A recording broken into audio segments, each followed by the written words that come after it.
Magandang araw sa inyong lahat. Narito na ang Unfiltered News PH, kung saan ang balita ay diretsahan, walang halong pagkiling at para sa bayan. Alamin ang mga mahahalagang issue.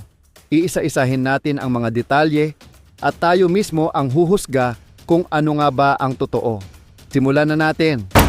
NBI concludes probe into Sara Duterte's slay threat versus Marcos. Tila natapos na nga di umano raw ng NBI ang kanilang investigasyon sa sinasabing slay threat ni VP Sara Duterte laban kina Pangulong Marcos at ilang opisyal.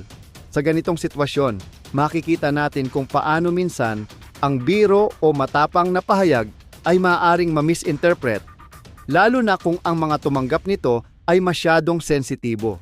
Mahalagang tandaan na si VP Sara ay kilala sa kanyang pagiging prangka at diretso sa punto, na maaaring ibang-iba sa karaniwang paraan ng pagpapahayag ng iba.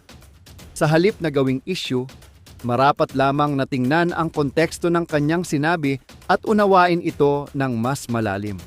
Sa huli, ito ay isang paalala na ang respeto at tiwala sa bawat leader ay mahalaga para sa mas maayos na pamamahala. At ayun pa nga mismo sa balita na kumakalat ngayon sa mundo ng social media, the National Bureau of Investigation, NBI, has concluded its investigation into the assassination threat made by Vice President Sara Duterte against President Ferdinand Marcos Jr., Prosecutor General Richard Anthony Fadulon said Monday.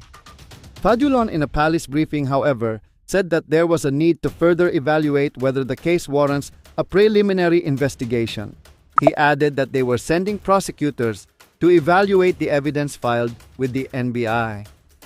Depending on the outcome, we will be able to make a recommendation whether to have it considered filed already before the department and/or to return it to the NBI if there's a need to build up the case further and to add to the evidence that they have. But this is subject to evaluation, he said.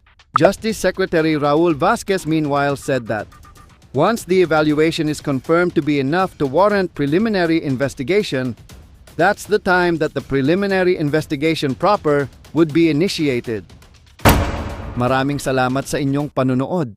Kung nagustuhan ninyo ang aming content, huwag kalimutang mag-like, mag-comment at mag-share para mas marami pang makaalam ng mga totoong balita. At syempre, mag-subscribe na rin sa Unfiltered News PH para lagi kayong updated. Tandaan, ang impormasyon ay kapangyarihan.